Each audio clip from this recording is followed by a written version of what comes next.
Good morning, listeners.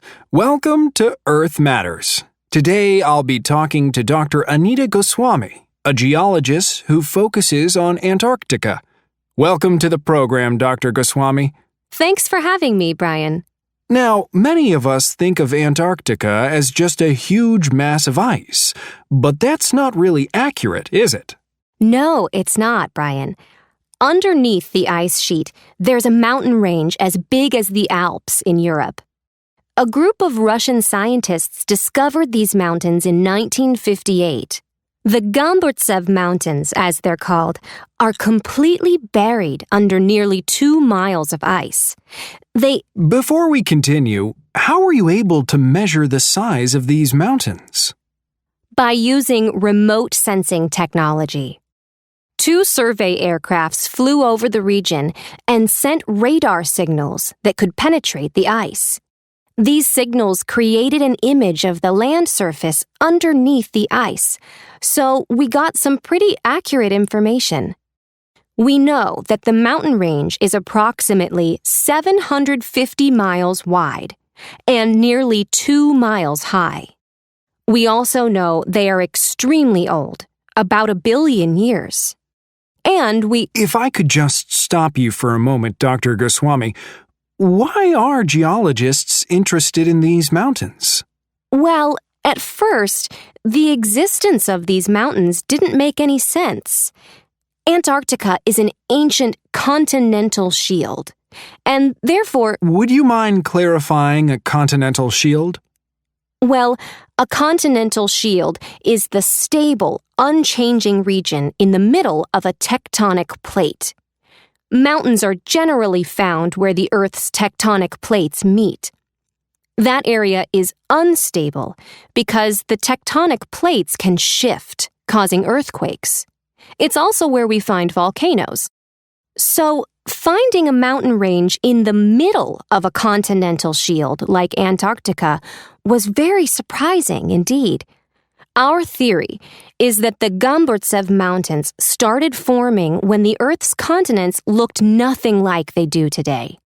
Antarctica was then part of a massive supercontinent called Gondwana.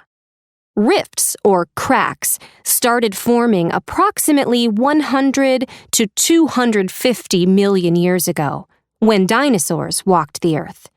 This rifting may have caused Gondwana to break apart and the sides of the rifts to lift up and create the Gamburtsev Mountains. Interesting. So why explore these mountains further? Well, as you know, climate experts are watching the polar ice regions very closely. It's clear that the polar ice is melting as a result of global warming. About 10 years ago, a huge ice shelf broke apart in just 6 weeks. We had never seen such a large mass of ice disappear so quickly. And we predict this will continue to happen. Now, melting ice shelves don't make the sea level rise. It's what lies behind them, the glaciers.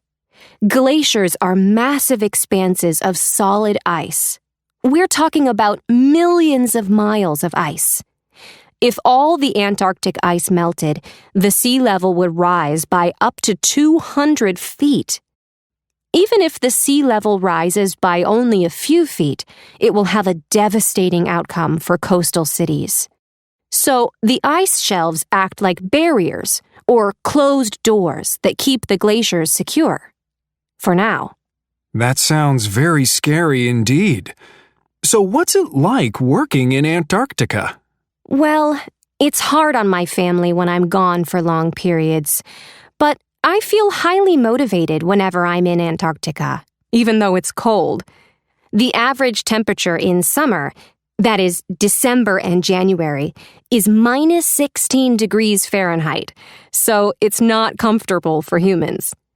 The temperature drops to minus 38 degrees in February, and in winter, the average temperature is minus 73 degrees. You don't want to be there in July. I can imagine. Well, that's all we have time for today. Thanks for coming in, Dr. Goswami. It's been my pleasure, Brian.